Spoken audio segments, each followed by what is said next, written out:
From Montana's news leader, this is the MTN 530 News. And it is just so great to have the opportunity to come back to my home state of Montana. Well, that's Stephanie Hickswa, the new chancellor for MSU Billings. We'll meet her in just a few minutes. And this, a live look outside as the first round of snow begins to melt, but Old Man Winter is preparing to deliver yet another haymaker to the Magic City.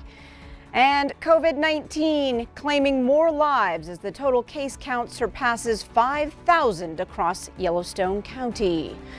Good evening, everyone. Thanks for joining us tonight. I'm Jeanelle Slade.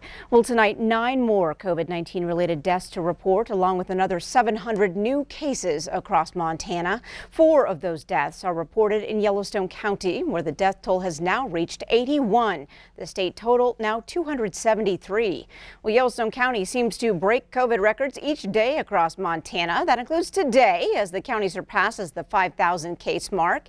In the first 18 days of October, the county reported more than 1,800 new cases. Last week, the average daily rate of new infections per 100,000 people exceeded 67, a jump from about 36 3 weeks ago. And over the weekend, together, Billings Clinic and St. Vincent Healthcare hit a new record. 119 people hospitalized, 59 of those Yellowstone County residents, 29 people in the ICU, and 21 of them on ventilators. Well, today, Governor Steve Bullock urged Montanans to continue COVID-19 precautions for the benefit of medical workers. He also laid out the state's initial plan for distributing a COVID vaccine once it's available. MTN's Jonathan Ambarian reports. Montana leaders say the challenges of dealing with COVID-19 have been even greater for frontline healthcare workers. At a news conference Tuesday, one of those workers talked about the burden of responding to the virus. All of our job stressors are just magnified as we learn to do things like CPR in head-to-toe PPE, or we learn new methods of putting patients on ventilators while the doctor's hands are inside a plastic box, or as we have to explain to yet another tearful family member that, no, you can't visit right now, but we'll hold the phone up for a FaceTime call. Charlotte Skinner, an ER nurse from St. Peter's Health, called on all Montanans to come together across political divides to follow public health guidelines. I'm asking you today to stop segregating yourselves into maskers and anti-maskers, and to stand with us on the common ground of science and evidence, which is clearly telling us that masking works. Governor Steve Bullock again said Tuesday he did not want to implement new statewide COVID restrictions, saying that would be unfair to those already doing the right things. But he urged everyone to follow the guidelines that have already been put in place. They need all of us to do more. Also at Tuesday's news conference, Bullock provided information about the state's draft plan for distributing a COVID-19 vaccine once it's available. Leaders would first direct the vaccine to healthcare and other essential workers, and those at increased risk of getting COVID or experiencing a severe case. Bullock said there are still many unknowns about the eventual vaccine. The state will put together a vaccine coordination team to work on refining the plan. At the state level, we'll be doing everything we possibly can to make sure that Montana's prepared for when a safe and effective vaccine arrives to our state. Bullock also announced the state has distributed more than $1 billion in unemployment benefits to more than 100,000 Montanans since the start of the pandemic. That's more than 20 times the benefits they distributed during the same period last year. In Helena, Jonathan Ambarian, MTN News. Thanks, Jonathan. Now, state leaders say the high rate of positive tests shows how present the virus is in our state. The goal now is to make sure people who have had potential contact can get tests when they need them. Well, on top of the benefits, Governor Bullock also says Montana's September unemployment numbers have returned to a near normal 5.3%. This is significantly lower than the national average of 7.9. The state has regained more than 48,000 jobs since April's recession low. That's the 7th best number across the U.S. Now turning to Chief Forecaster Bob McGuire. Bob, any hopes of a short winter completely dashed? Yeah. There's another snowstorm on its way. Well, you know, the stuff we had this past weekend, it's just about all melted. It's doing very well, but we got another one coming in this weekend. Check this out. Here is the short range forecast for all of our computer models. And as you can see, they're all saying anywhere from like 1.5 to maybe 3.5, or just call it rounded up, 2 to 4 inches of snow possible right on into Thursday. But let's go a little bit farther. Let's talk about the weekend. And as you can see, here we are, 2 to 4 inches of snow basically through Friday afternoon, but let's go into Saturday. And look at this. All of a sudden, we're talking now 10 to 14 inches of snow by Saturday. And so we are looking at some heavy snow. Look at over to Livingston, maybe 14 to 20 inches of snow moving in that area. So it's going to be kind of a snowy weekend for us. We'll have more about it coming up in just a few more minutes. All right, thanks so much, Bob. Well, MSU Billings has named its new chancellor. Stephanie Hickswa will take the helm on January 11th. Tonight, Q2's Jeanelle Slade finds out more about her achievements and her future goals. Montana State University Billings announced that Dr. Stephanie Hickswa has been selected as the new incoming university chancellor. Dr. Hickswa has served as a college president for the past 14 years, 7 of those at Miles Community College in Miles City, and her current term at Northwest College in Powell, Wyoming. I think all of us are very excited to have Dr. Hickswa join MSU Billings, join the Yellow Jacket family. Dr. Hickswa has really done some incredible things in her current position. My staff and faculty where I've been have worked really, really hard on student success initiatives. And under my leadership, we have been able to really grow graduation rates and retention rates at those colleges.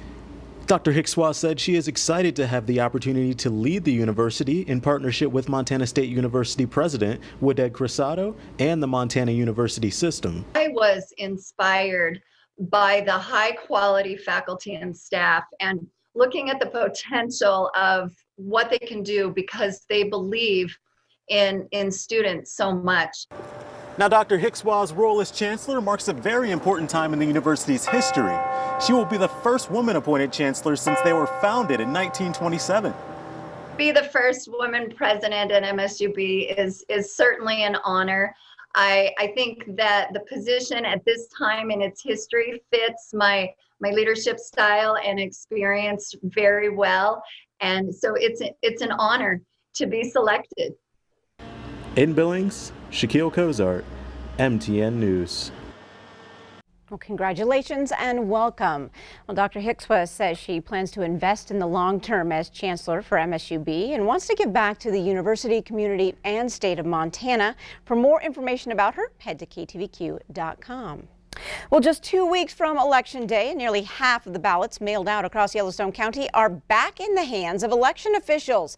Yellowstone County Election Administrator Brett Rutherford tells us officials have checked in 38,000 ballots and says there are another 4,000 to 5,000 yet to be counted today. Yellowstone County mailed out just over 90,000 ballots for the general election. Rutherford says walk-in ballot drop-off has been steady at the Montana Pavilion, and about 1,000 voters have shown up to vote in person. Now, across Montana, more than 200,000, or about 1/3 of eligible voters, have returned their ballots. Well, Montana Fish, Wildlife and Parks wants to move forward and drain Lake Elmo in Billings to rid the reservoir of invasive Asian clams. Now, the lake could be dry next winter, but that could create an opportunity for officials to make some improvements to the state park. Here's Q2's Mitch Laggy with that. In Billings, the shoreline of the 60-acre Lake Elmo has been dropped by about 2 to 3 feet in an effort to eradicate Asian clams, an invasive species first found in the waters in 2019. A new plan from Fish, Wildlife and Parks wants to drain the lake in its entirety next winter in an effort to completely eradicate the clams. The invasive Asian clams have mostly been found in less than 6 feet of water at Lake Elmo. Fish, Wildlife and Parks biologists believe that draining the lake will kill off the rest of the clams, whose enemies are the cold and lack of food that would normally be floating in the water. Lake Elmo is completely fed from Yellowstone River water that enters and exits the lake through farm irrigation channels. FWP says the invasive clams have not been found anywhere either above or downstream from the lake. The plan involves completely draining the lake next winter to kill the clams, and while it's empty, take the opportunity to do some improvements to the state park, including more jetties for handicap accessible fishing and a boardwalk on the part of the property along Lake Elmo Drive. Public comment is open for 30 days starting Tuesday on the environmental assessment plan for the future of Lake Elmo. In 30 days, all of those comments will be considered, and the regional supervisor here will make a final decision based on all of those comments and all of the assessments that are done by our biological staff here. If the regional supervisor makes the decision to drain the lake, it will not impact any farmers or ranchers who rely on its water for irrigation. In Billings, Mitch Laggy, MTN News. Thanks so much, Mitch. Now, if the plan is approved, the park amenities could be completed by the start of spring 2022. Up next on tonight's MTN 530 News right here on Q2, why knowing your blood type could be more important than ever during the pandemic. And tonight in sports, we're kicking it with a Rams soccer player who is proving to be quite the superstar. Stay with us.